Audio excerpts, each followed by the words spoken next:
que acha que as pessoas imigram em Portugal? Pela qualidade de vida, por condições de trabalhar. Por razões económicas, e acho que em primeira mão é o que se está a passar, não é? É uma desilusão também com o próprio sistema em que nos encontramos. Acho que é para arranjar trabalho, porque aqui não há muito. Mesmo as pessoas que acabam a licenciatura e por vezes tiram mestrados, continua a ser bastante difícil arranjarem trabalhos. Vai havendo menos oportunidades em Portugal e no resto do mundo há sempre muitas oportunidades. O nosso povo tem que agir, porque se não tivermos ação, quer dizer, ninguém nos resolve os nossos problemas, temos nós também que ter algum contributo. Já pensou em emigrar? Já. Não, eu acho que sou muito caseira, eu gostava de ficar em Portugal. Não, para já não. Se bem que na minha área, que é a área científica, investigação, muito provavelmente a seguir ao mestrado será obrigatório quase, visto que aqui não há dinheiro, não podemos ficar cá. Olá, bem-vindos a mais um Franco Atirador. Hoje vamos falar dessa sangria que tem sido os milhares de portugueses que têm saído do país nos últimos anos, comparando apenas com níveis dos anos 60, numa época de ditadura e de grande empobrecimento do país. Vamos falar do que é que isto representa, de um vazio de capital humano e de investimento para Portugal, e não deixaremos de discutir também como é que é Portugal visto a uma certa distância e como é que é a vida dos portugueses lá fora. Temos um painel bastante internacionalista, embora não muito proletário. Do lado esquerdo tenho a Ana Catarino, que é antropóloga, viveu em Amsterdão, vive neste momento em Portugal e continua antropóloga. Do lado direito tenho o António Cabrita, que é jornalista, foi durante muitos anos jornalista, escritor, é professor em Maputo, professor universitário em Maputo. Do lado esquerdo tenho o Paulo José Miranda, que emigrou, não por razões de imigração, para Istambul, está neste momento em Curitiba, entre vários prémios que coleciona, nenhum dados pelo nosso atual Presidente da República, creio, tem o prémio José Saramago.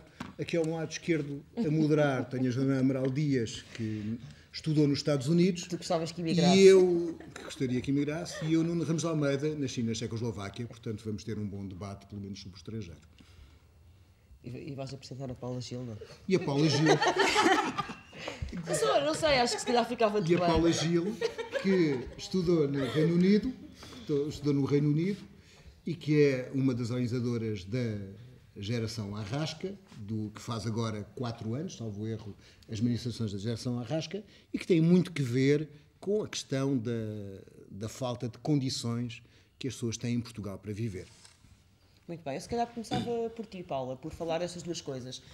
Por um lado, a tua experiência pessoal de estar fora, as razões que te levaram a estar, e se notaste alguma diferença, e também depois as razões que, na sequência disso ou não, essa é uma das partes da minha pergunta, que te levaram a organizar, nomeadamente, esses movimentos que falava o Nuno.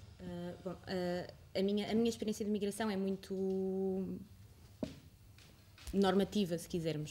Foi para fazer o meu mestrado, portanto terminei a licenciatura e emigrei para a Inglaterra, mas foi uma imigração com vontade, portanto eu saí de Portugal porque queria sair de Portugal na altura. Uma escolha. Exatamente, foi uma escolha, foi muito interessante porque conheci novas pessoas, novas culturas, era uma universidade muito internacional, portanto havia um pouco de gente de todo o mundo e foi bastante interessante. Hoje em dia, a maioria das pessoas que eu conheço já não o faz por esses mesmos motivos. Claro. Portanto, as pessoas que imigram hoje em dia, imigram exatamente por aquilo que nos levou a fazer o protesto da geração Arrasca. E quando regressaste, deparaste com essa situação? Exatamente. Portanto, regressei em 2010, nos finais de 2010, e vim trabalhar para Lisboa. Foi mais ou menos na altura em que surge a música dos Diolinda. Certo. E que nos leva a pensar de facto a situação em que nós vivemos, e na altura não havia ninguém que eu conhecesse que não estivesse numa situação de precariedade. Ou era estagiário, ou estava a trabalhar a falsos recibos verdes, ou tinha contratos semanais, e toda essa precariedade, para além de recair sobre a minha geração, recaía também sobre a geração dos meus pais e dos meus avós, que eram obrigados constantemente a sustentar-nos ou a ajudar-nos a chegar ao final do mês. E hoje, nessa altura, mas hoje não é diferente, não é? Sim, hoje é 4 ou muito 5 pior. anos depois. Não? Sim, 4 anos depois nós estamos numa situação bastante pior. A precariedade aumentou, a imigração então nem se fala. Nós estamos com níveis de imigração equivalentes aos do antigo regime. Exatamente. E tu achas que esta tem sido uma causa mobilizadora e suficientemente discutida? Como é que tu tens visto isto? Já passou algum tempo depois dessas manifestações? Bom, eu acho que na altura da manifestação houve de facto uma atenção bastante grande ao mercado laboral. Hoje em dia, embora como se mantenham e se acentuem as queixas que as pessoas têm e se acentua cada vez mais a precariedade, é um debate que está a passar um bocadinho ao lado.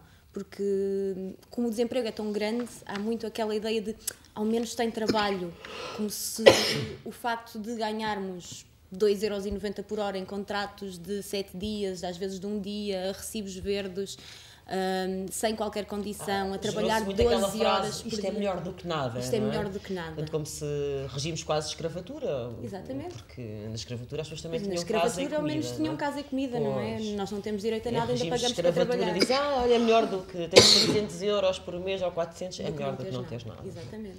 E isso tem-se de alguma forma aprofundado, mas eu tenho a sensação que simultaneamente o debate tem estado retirado nesse campo, não é? Não se tem aprofundado. Não há debate exatamente porque há essa tentativa de dizer constantemente ao menos tens trabalho, ao menos tens 300€, ao menos tens 200, ao menos tens qualquer coisa para fazer, ao menos estás a ganhar currículo.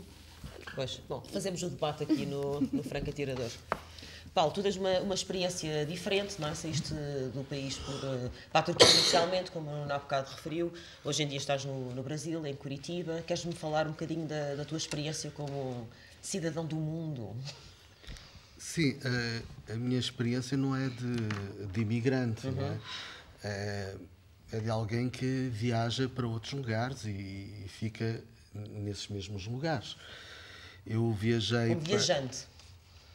Também não posso dizer que seja um viajante, porque eu não gosto de viajar. Mas gosto de estar nos lugares. O meu problema é... Mas então, eu vou, ou seja, para determinados lugares, por uma ou outra razão, e acabo por ficar. Tanto que é muito difícil para mim mudar de lugar. Como dizia um grande amigo meu da Turquia, nunca conheci ninguém tão conservador como tu, no sentido em que eu, de facto, era capaz de ficar no mesmo lugar, gostava de um lugar e ficava ali para sempre. Mas como é que de Pai Pires te convenceste a sair? Bom, eu já não estava em Pai Pires quando não é? Eu vivia em Lisboa e eu fui para Toledo representar Portugal nos encontros de cultura mediterrânica. Foi indicação, na altura, do Pedro Taman, que era se não estou em erro, presidente da Gulbenkian.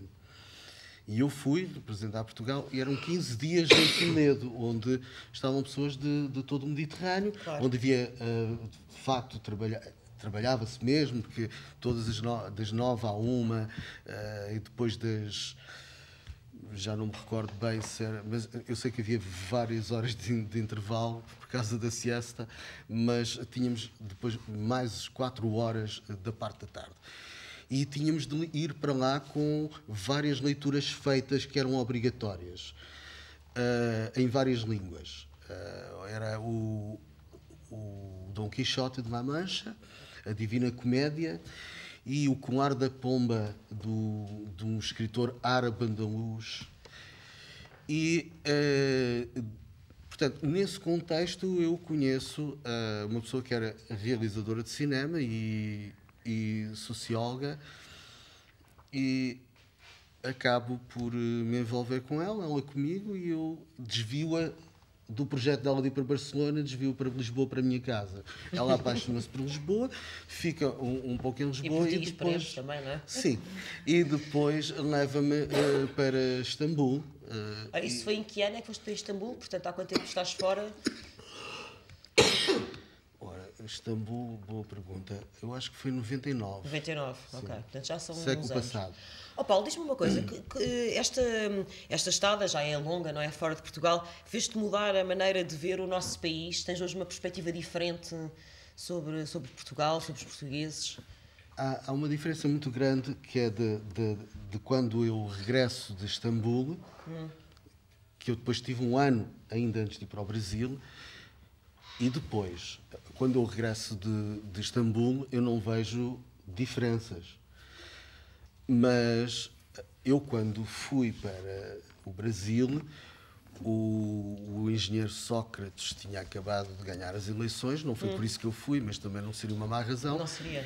E, para nenhum de nós. E eu fui embora e, de repente, isto julga, de repente, quer dizer, passado 4 anos, eu começo a ver, através do Facebook, coisas que me pareciam que estavam a falar de um outro país que não era o meu. E isto é real. Estás a pensar em quê, desculpa? As pessoas não terem trabalho, as pessoas, ou seja, haver um desemprego muito grande, mas também cortes massivos na cultura, na educação. Quer dizer, eu cada vez que entrava na internet era impressionante como as notícias eram cada vez piores. E depois também os meus pais me iam falando sobre a situação, e um grande amigo meu, que é como um irmão, António de Castro Carreira, que é professor na universidade, também me punha ao corrente de como é que aquilo estava. Ou seja, como é que isto aqui estava. E isso aí é que eu vi uma diferença. Não quando voltei de Istambul. Mas agora, enquanto estava no Brasil, é que me fazia lembrar como eu se voltar agora, eu não vou voltar para o meu país, eu vou voltar para outro país. António Cabrita, tu és és profissional de uma profissão que eu não digo que está em extinção, mas enfim, o número de profissionais vai-se reduzindo todos os anos, jornalista, e também como professor, não é uma situação em Portugal mais feliz. Foste compelido a emigrar para Maputo ou foi uma escolha? Não, foi uma escolha. Bom, foi uma escolha. Eu vivia no Olimpo, não é? Era jornalista do Expresso, e um dia resolvi romper e descer à terra e pirar-me, porque tive um erro de geografia e pronto, e a minha mulher é moçambicana. Não era uma condessa dinamarquesa, infelizmente, era moçambicana. E então nós tivemos uma pequena editora que teve algum sucesso crítico, mas enfim, comercialmente não correu muito bem. E depois ficámos um pouco desgostosos e ela ficou meio deprimida e resolveu ir para Moçambique recuperar forças e por aí fora. E eu também fiquei deprimido com a ausência dela e resolvi, como tinha 45 anos e queria escrever sobre tudo, e sabia que em Moçambique iria ganhar condições para escrever com outro tino e mais tempo e com outro afinco, então mandei um currículo para uma universidade lá. Eles disseram que sim, que o seu currículo esteja à vontade e tal, tem cá mais que trabalho. E assim foi. Um dia cheguei ao Expresso e disse: olha, vou-me embora no fim do mês, queiram ou não queiram, e pronto. E fui-me embora. E rompi, e portanto, e aterrei. E depois aconteceu que cheguei à universidade e a primeira coisa que me deram para fazer foi uma revisão curricular do curso de Ciências de Comunicação, coisa que eu resolvia, porque aquilo estava em Bolandas, não conseguiam resolver aquilo, lá os senhores doutores não conseguiam resolver aquilo há 5 anos, que estava para resolver, e eu em 6 meses resolvi o assunto.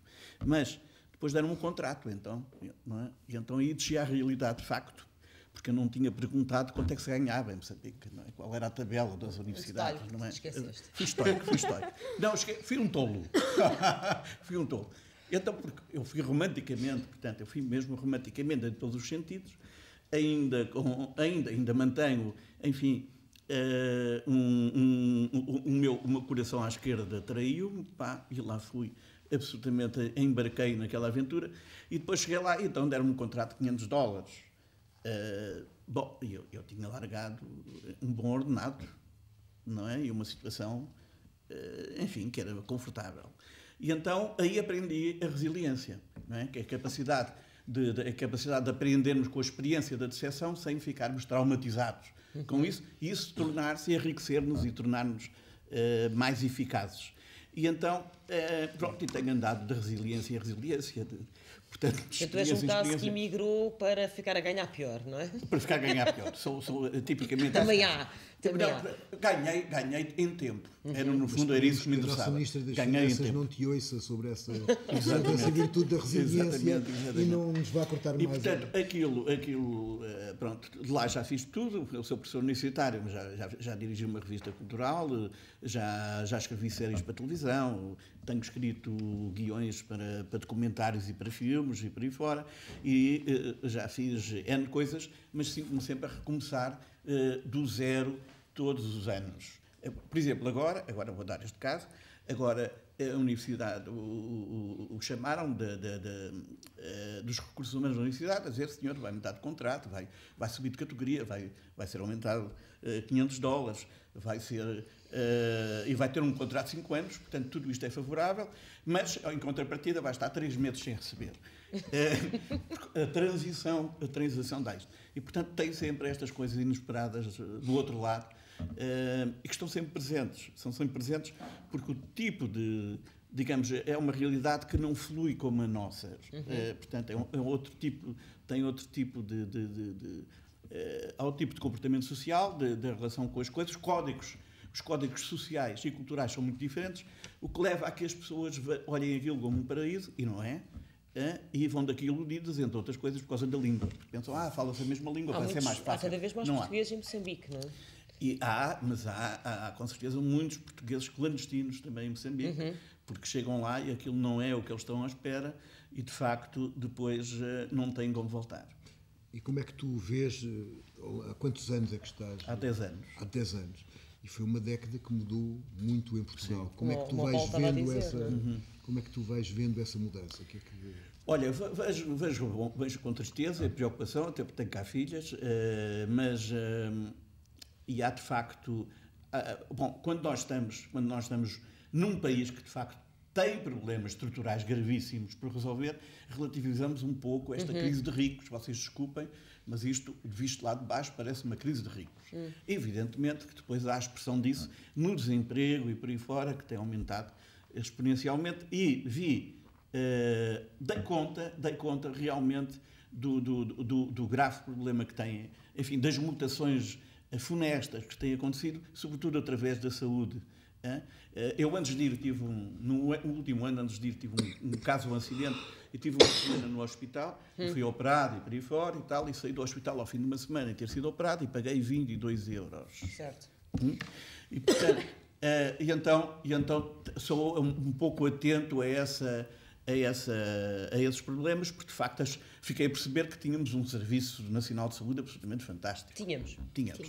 E agora tenho notado que de facto está a ficar completamente roto o sistema e que 20 há euros paga-se numa urgência. Exatamente, paga-se numa urgência. Simples urgência. E portanto aí eu noto que de facto houve uma mudança brutal, absolutamente louca. E já agora deixa-me contar uma coisa que me aconteceu hoje, que eu até pus no Facebook, porque é anedótico e achei graça. Fui ao Califa comprar um pãozinho para o almoço e no Califa embrulharam-me o pãozinho com um papel de fantasia e meteram-me um cordel, não é um cordel, meteram-me uma fita colorida e por aí fora.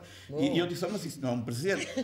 E então lá fui, assustadíssimo, porque toda a gente me diz, em Benfica é só ladroagem.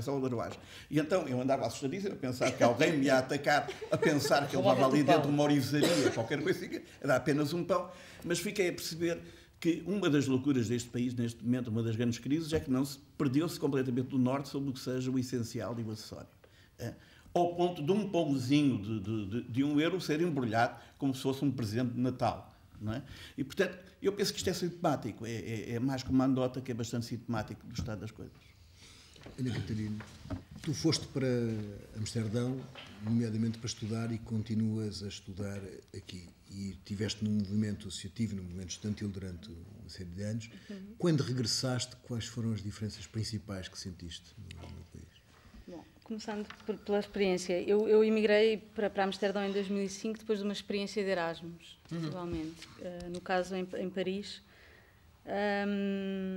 E tive 9 anos fora. 9 anos, no total terão sido 9 anos e qualquer coisa. Como eu estava na Holanda, a distância em relação a Portugal nunca é tão grande, não é? Tu estás relativamente perto, eu vinha cá 2 vezes por ano e ias sabendo mais ou menos como é que as coisas estavam e vais acompanhando as manifestações, as conversas, as notícias, etc.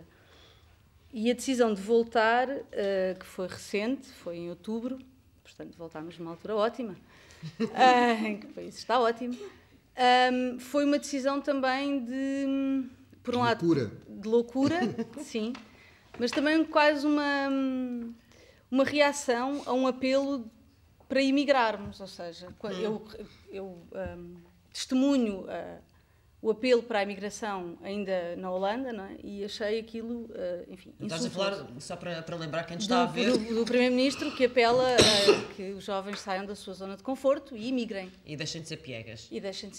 E eu achei que isso era insultuoso e senti-me insultada, apesar de não ser uma das pessoas que imigra, mas quase que me deu vontade justamente de fazer o oposto. Não é? E fizeste? E na verdade sim. Na verdade, depois enfim, proporcionou-se que eu conseguisse, de facto, voltar em outubro. Como é que eu vejo agora?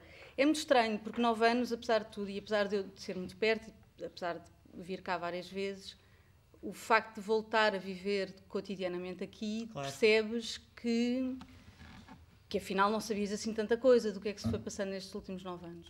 E uma das coisas que para mim é muito surpreendente é perceber até que ponto, de facto, a crise se nota cotidianamente, não é? Como é que o bairro onde vivo mudou nestes últimos 9 anos e, sobretudo, como é que muda no sentido da pobreza ser mais visível, por exemplo, na cidade de Lisboa. Isso eu acho verdadeiramente assustador, que é uma coisa que tu não vês na Holanda, apesar da crise se sentir lá, também, ainda que de outra forma. Tu vivias num país de centro, não é? Daqueles países que normalmente acham que nós gastamos tudo em festas e em vinho verde. Como é que os holandeses, que sabiam onde é que era Portugal, viam a crise de Portugal, de Espanha, da Grécia... Dos porquinhos do Sul. Enfim, com os irlandeses que estão um bocadinho mais a norte. Mais a norte. Isso é só a cereja no topo do bolo. As reações eram muito dispares. Por um lado, eu vivia um bocadinho numa certa bolha que era a universidade, não é? E a Universidade de Amsterdão tinha, sobretudo na área das humanidades e das ciências sociais, ali uma espécie de bolsa de resistência, que vinha de uma tradição muito libertária, se quisermos, e contestatária dos anos 70. Dos povos. E que ainda se nota muito, aliás, nota-se agora que a universidade está ocupada. E, portanto, as primeiras reações foram de tentar perceber o que é que se passava nos povos do Sul e de perceber que a conversa sobre a crise e sobre os povos do Sul gastadores podia ser bastante enganadora. E porque já tinham tido reflexos, porque havia, por exemplo, uma comunidade relativamente organizada, espanhola, que tinha feito uma bolsa dos indignados na Praça Central de Amsterdão, na Dam, e, portanto, havia algumas notícias. Mas, por outro lado, havia também o passar dessa conversa de que, efetivamente, nos países do Sul nós gastámos mais do que o que tínhamos, nomeadamente porque os holandeses têm muito a ideia de que patrocinam muito a Europa, de que são um dos países que mais dá mais do que os outros. E que são impolutos, de certa forma, em relação à corrupção, que efetivamente não se verifica. Mas dessa crise teve efeitos na Holanda, nomeadamente a Holanda era um país que aceitava com grande facilidade a imigração e verifica-se um endurecimento das políticas. Mas há uma alteração da Europa desse ponto de vista, não é? Sim, absolutamente. Durante estes 9 anos, por exemplo, nós quando fui para a Holanda, em 2005, a Holanda esteve, nos primeiros 2 anos em que eu lá estive, mais ou menos até 2007, os governos existiam no máximo 6 meses. 6 meses depois caíam, porque eram equilíbrios impossíveis. É o paraíso. Sim, de certa forma sim, e bastante caricato, porque se percebia que a ideia, ao mesmo tempo que os holandeses têm muito da possibilidade de fazer coligações, há um limite em que a coligação é impossível, uma vez que se juntam partidos que não conversam, inevitavelmente há um momento de ruptura. Mas a partir de 2007, 2008, o equilíbrio alterou-se, e a direita, nomeadamente a extrema-direita, foi crescendo, e crescendo de forma mais ou menos assustadora, com fenómenos como o Wilders, que apesar de ser bastante, enfim, um personagem e caricato e ignorante, a verdade é que foi tendo bastantes votos, não é? E isso foi-se verificando na política holandesa. Na política em relação à imigração, mas em relação ao resto, não é? quando a crise chegou à Holanda, notou-se. Paulo, um dos problemas que existe em Portugal em relação à maior parte dos jovens é a ausência de emprego. E a ausência de emprego verifica-se em todos os escalões.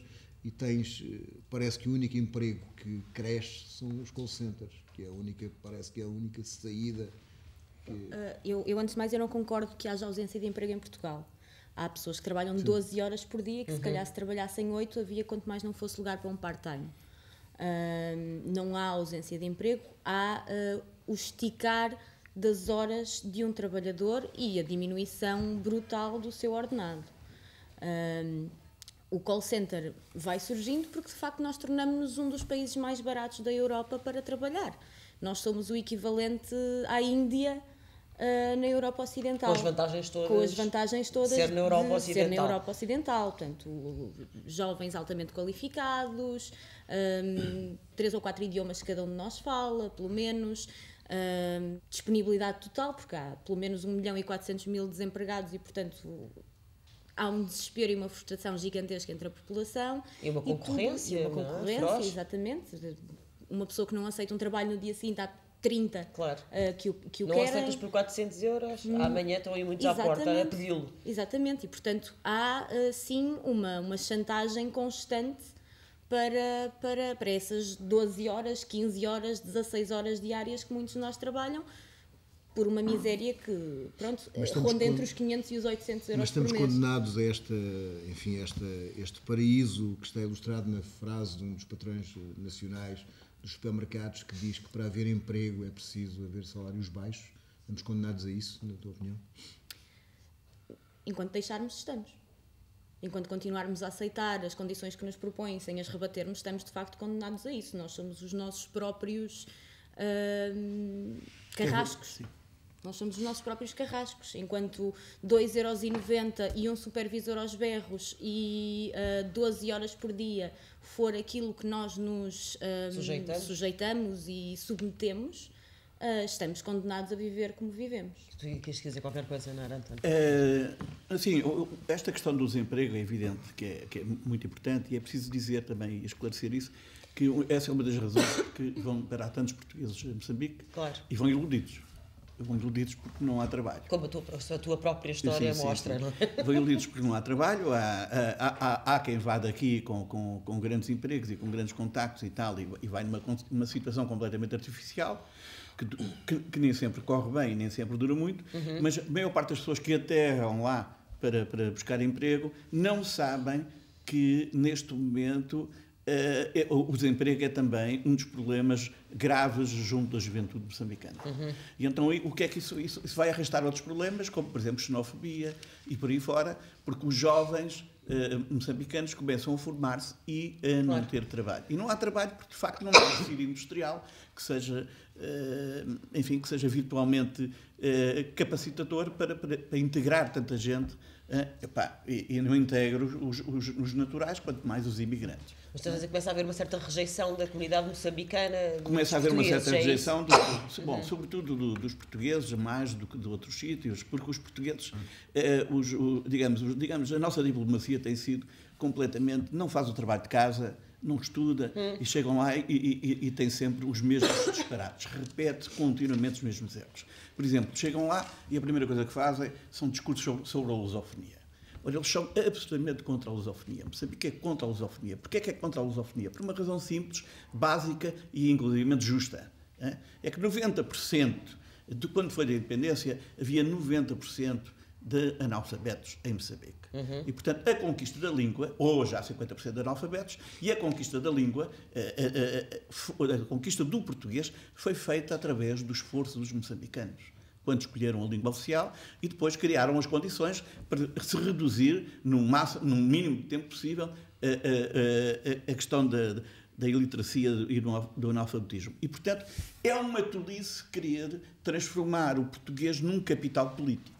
Porque eles sentem-se agredidos e têm toda a razão. Porque antes no colonialismo, que não era nada brando, ao contrário das lérias que se contam, no colonialismo eles eram afastados das escolas. Portanto, 90% de analfabetismo diz tudo sobre a condição em que estava, sobre a condição em que estavam os nativos. Mas o que estás a dizer é que a política, nomeadamente a via diplomática, não tem contribuído para o fortalecimento destas relações. Não tem contribuído porque se alicerça sempre num discurso ideológico que é errado, que não tem em conta o contexto nem o lugar e que não tem é ainda um discurso. O que é que têm os portugueses para oferecer? O que é que têm neste momento os portugueses a oferecer? Além desse discurso ideológico da lusofonia, como se isso fosse uma panaceia. Não tem, infelizmente, eles não têm sabido criar mais nada. E então agarram-se a isso. E agarrarem-se a isso é profundamente errado do ponto de vista dos locais. E, portanto, como é praticamente só isso que têm para oferecer, e depois, evidentemente, que existem as empresas, existem não sei o quê, porque existem muitas empresas, e, evidentemente, sobretudo da imobiliária, sobretudo... E de grandes obras, e de grandes obras. E, portanto, mas muitas empresas da África do Sul. Sim, mas é sempre portanto, são sempre negócios que, como toda a gente sabe, depois se prestam a outras coisas menos dignas e favoráveis, não é? Portanto, portanto, são esses negócios que prevalecem lá, não é? José Miranda, há um bocado a ideia que em Portugal existe um país de grandes costumes e que a situação que nós vivemos é uma situação que nós aceitamos com uma grande facilidade, que as coisas vão piorando e é até devido a uma certa falta de uma certa violência de oposição a isso.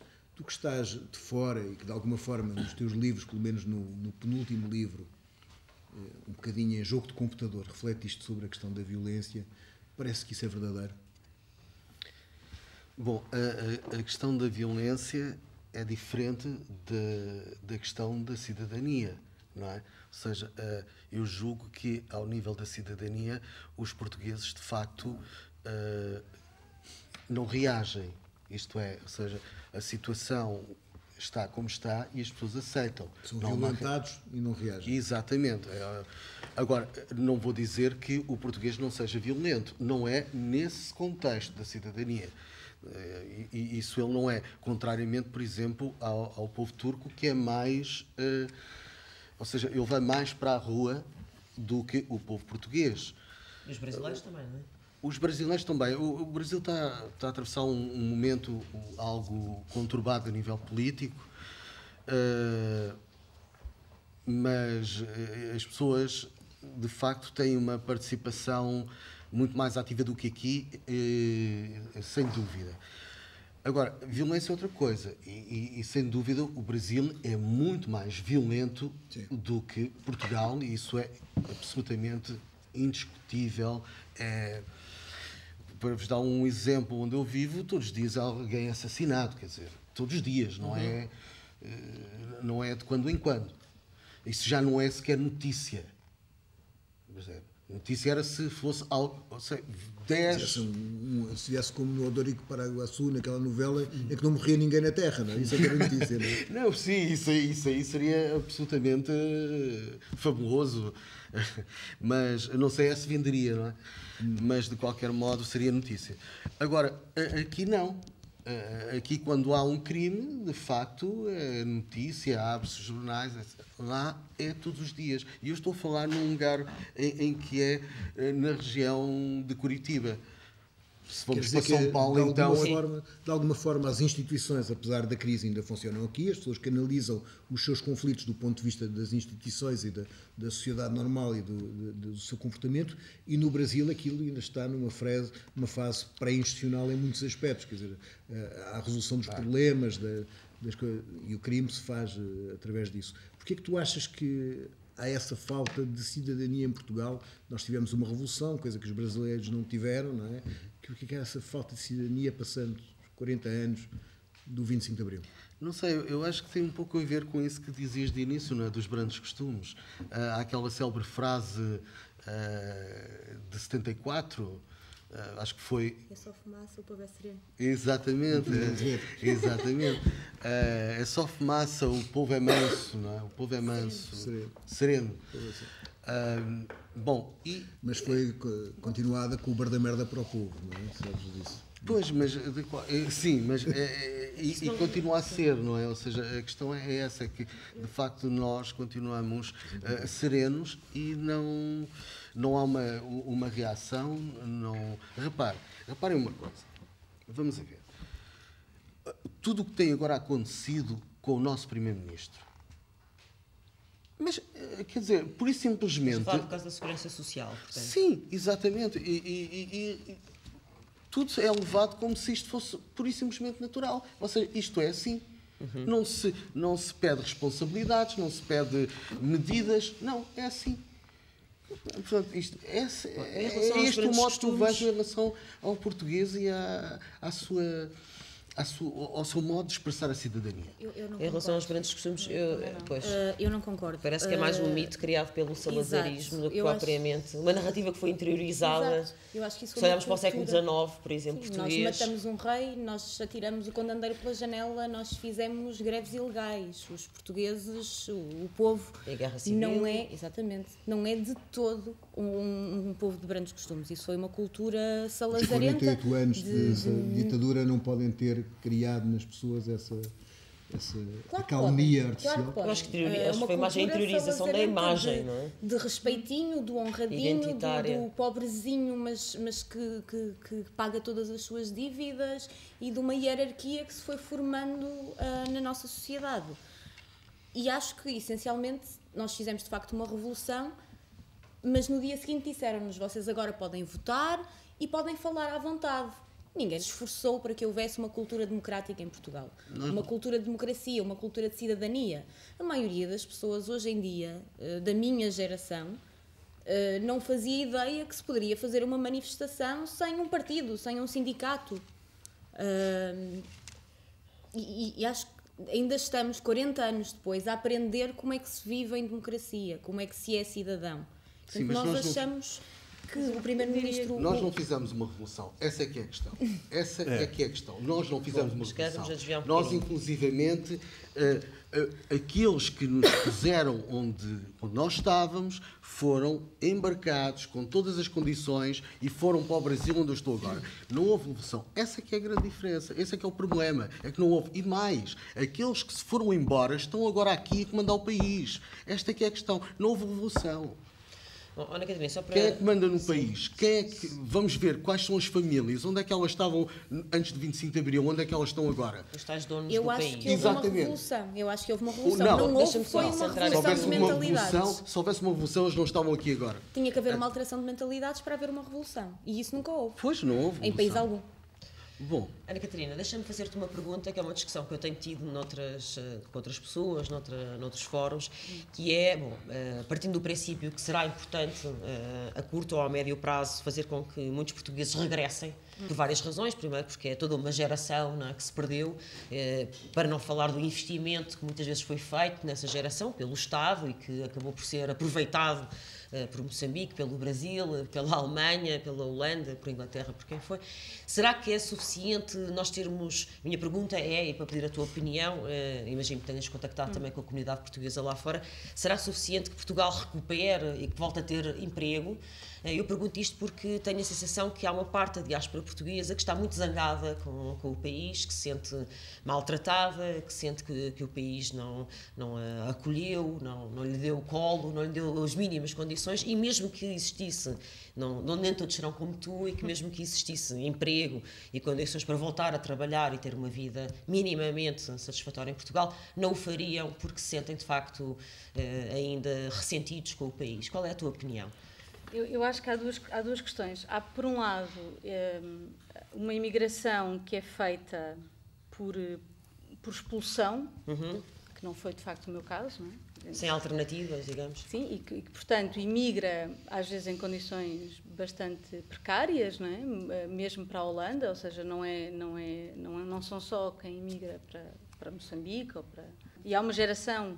Mas é muito maioritária, porque desde 2011 até 2013 tens mais de 100 mil pessoas por ano a emigrar, claro, que não se verificava nos anos anteriores. Sim, exatamente. Não é? E, portanto, e essas pessoas, muitas delas com formação no ensino superior, etc., que imigra de facto zangada porque se sente expulsa. Eu de facto não sei se... Eu acho que há uma parte que voltará se achar que tem condições de trabalho e de vida decentes, não é? Por cá. Mas, por outro lado, tu nunca voltas da mesma maneira. Ou seja, eu não sei se chegará, de facto, teres a perspectiva de teres trabalho, se aquilo que tu esperas quando regressas é ter uma maior abertura para fazeres outras coisas que eventualmente não farias.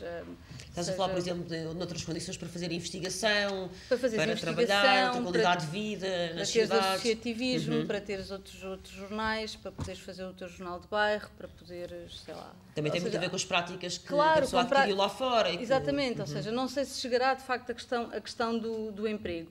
Mas eu não acho que seja uma inevitabilidade essas pessoas não voltarem. Atenção, saíram zangadas porque foram expulsas, mas não significa que estejam completamente rompidos com Portugal. António, tu não achas que... Eu li o teu antigo jornal esta semana e eles diziam que em 2060, essas previsões valem o que valem, é um decréscimo bruto de população que vive em Portugal. Portugal como projeto coletivo não perdeu um pouco o sentido, como pessoas que decidem o seu futuro, fazem a sua política, não parece ter perdido o sentido, porque há um decréscimo evidente da população. Parece que temos o governo em Berlim ou em Bruxelas e as pessoas aqui o que podem ambicionar eventualmente é servir copos aos turistas que cá vêm, não é? De patins, preferência de patins e de minissaia, não o meu caso. Mas não achas que tem alguma coisa... Felizmente. Eu penso que o grande déficit e a grande perda é o capital simbólico. Não temos capital simbólico neste momento, estamos esvaziados, completamente esvaziados de capital simbólico. E, por exemplo, agora acho que foram 400 médicos nos últimos meses que se foram embora, mas eu tenho uma irmã que tem uma pós-graduação em filosofia política que está desempregada. E ela tem N amigas que estiveram anos a tirar o doutoramento e que estão desempregadas e que não veem qualquer saída, não vislumbram qualquer saída. E o que me parece... No caso delas não lhes falta só o capital simbólico, falta o capital concreto. Falta todos os capitais, falta todo tipo de capitais. Mas o que eu quero dizer com o capital simbólico é que as pessoas não se importam de investir, até mesmo no país, se isso faz sentido, eu não sei, às vezes parece-me que o patriotismo é uma léria para canalhas e que não é mais nada, mas pronto, de vez em quando também tem uns rebates, isto podia ter um desígnio e afinal ser mesmo um país. Embora Oliveira Martins nos faça duvidar disso desde 1580 e hoje continuamos nas mesmas tretas. Mas o que eu quero dizer é que, apesar de tudo... lado bom, não é? De solidariedade, empatia pelo outro. Sim, mas mesmo as pessoas que estão lá e que podiam regressar portanto, não se importariam de regressar com um mínimo de condições, desde que se sentissem que de facto estavam a construir os alicerces de um capital simbólico que é absolutamente notícia, que é absolutamente necessário para a construção do futuro e para as suas vitalidades. Agora, só isso concretizar o que é que tu estás a pensar quando dizes capital simbólico? Por exemplo, Portugal tem, enfim, Moçambique também herdou muitos dos defeitos dos portugueses e os portugueses têm sempre uma relação com a cultura que é sempre de coisa acessória. Ora, se há a gasolina que tanto os moçambicanos têm como os portugueses, é de facto o capital cultural. E então devia-se apostar completamente no capital cultural e não fazer do capital cultural a exceção ou a coisa pobre, o parente pobre da família, o parente louco da família. E devia-se apostar muitíssimo mais na cultura, porque, de facto, teríamos todos a ganhar com isso, e em vez do tecido cultural estar absolutamente pauperizado pelas fraquezas estruturais com que lida todos os anos e cada vez mais empobrecido. E quando nós temos, de facto, por exemplo, devia-se apostar na indústria do cinema, devia-se apostar na indústria dos audiovisuais, como deve ser, e não querer-se repetir os filmes das comédias dos anos 40, por exemplo, como agora está a acontecer nas televisões. Devia-se apostar, de facto, na exportação da cultura. E este é um capital simbólico que de facto tem mais potencialidades do que aquilo do que nos querem fazer crer. Mas porquê que tu dizes tema? Isto é, tu és um homem de cultura, natural que sintas essa lacuna, mas não achas que ela é igual na construção naval, na agricultura, na indústria, na investigação? Acho que sim, acho que devíamos voltar ao mar, por exemplo, também um capital simbólico de que abdicamos, não é? Portanto, e agora até temos toda aquela extensão magnífica de plataforma marítima. E onde é que estão os projetos para isso? O que é que se vai fazer com aquilo? Quer dizer, e portanto, temos vários tipos de potencial, até mesmo no turismo, quer dizer, devia ter outra força, e devíamos, sobretudo, não ter a cegueira de estragar aquilo que foi estruturalmente bem feito em alguns aspectos. Quer dizer, quando há governos que apostam, por exemplo, na ciência e a coisa está a correr bem, não devemos a seguir estragar isso porque eles não são da nossa família ideológica. Não é? Se estamos a trabalhar bem, por exemplo, nas indústrias alternativas para a energia, não devemos querer parar com isso porque simplesmente eles não são da nossa família política. Olha, eu vou-vos dar um caso. Comprei em Maputo um computadorzinho dos, como é que se chamava? O Magalhães, para as minhas filhas. E acontece que rapidamente já vou usar o Magalhães, porque aquilo é uma máquina magnífica.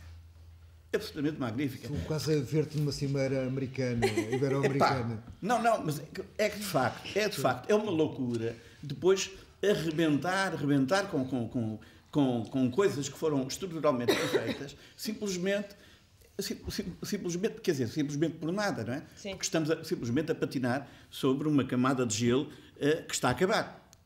E embaixo das águas geladas. Porque não há desígnio. Eles não desenharam nada. Nos últimos anos só destruíram. Não é? E isso é um problema. Paulo, tens contacto com a comunidade portuguesa em Curitiba? Muito pouco. Conheço um senhor que apareceu lá em minha casa uma vez e que nos tornámos amigos, que ele tem 65 anos e é construtor. Ele bateu-me à porta, é aqui que mora um português, e eu disse, bom, eu sou português, mas não sou, e moro aqui, já pode ser aquilo que você procura, mas não sei se sou eu. E tornámos-nos amigos, mas tirando esse senhor, que é o Manuel, não tenho contacto. Não. Mas há mais, curiosamente, tem crescido a comunidade. E é curioso, porque uma das coisas terríveis para um português, que é terríveis, exagero, não é? Mas é o pão. O pão lá é muito mau, não é? Mesmo que venha embrulhado. O pão é muito mau. Pode embrulhar. Os não têm espadarias? As padarias são várias coisas, não é? Aquilo que eles chamavam de padarias era uma espécie de boteco, onde também tinha o pão, mas se vendia o copo, etc. Bom, mas o pão é mau. E agora apareceu lá um casal bem jovem das Caldas da Rainha, que abriram das Caldas da Rainha e que abriram uma loja lá no mercado municipal, em que de facto eles fazem o pão, é uma então, coisa afinal, delícia. tens mais contacto com a diáspora portuguesa em Curitiba? Não, mas isso foi uma loja, não é? Porque eu vou muito ao mercado municipal, eu adoro cozinhar, então eu tenho de ir lá para comprar produtos, para fazer as coisas. E acabou. Mas vi que eles estão lá e soube que houve outros jovens que estão a ir. E em São Paulo é muito. Há muitos portugueses em São Paulo. Paulo, não sei se pensas em regressar, mas se o fizesses, para além do pão, quais é que seriam os motivos de volta a Portugal? Bom, eu espero não regressar, mas obviamente se eu regressar... se surgir essa... Se tivesse esse infortúnio. Mas se regressar será sempre só e unicamente por amor. Não há outra razão. Foi o que me levou e que me move, portanto, a partir daí. Okay. António, pensas regressar, não? Eu penso construir condições para passar lá 6 meses e 6 meses cá. Portanto, é isso. Para passar a ser transnacional. Embora transnacional. Embora eu tenho 2 filhas pequenas, mas quero que quando elas depois de fazer o 10º ano venham para cá e, portanto, eu terei que vir também. Não é? Porque, enfim... que as escolas, apesar de tudo, são outra coisa. Provavelmente trá-las para fazerem cá o liceu e depois elas imigram. E depois elas vão para a lá, Inglaterra, para a Holanda, volta, exatamente. etc. Não é? Bom, muito obrigada a todos por terem vindo ao Franco Atirador e a vocês despeço-me. Até à próxima.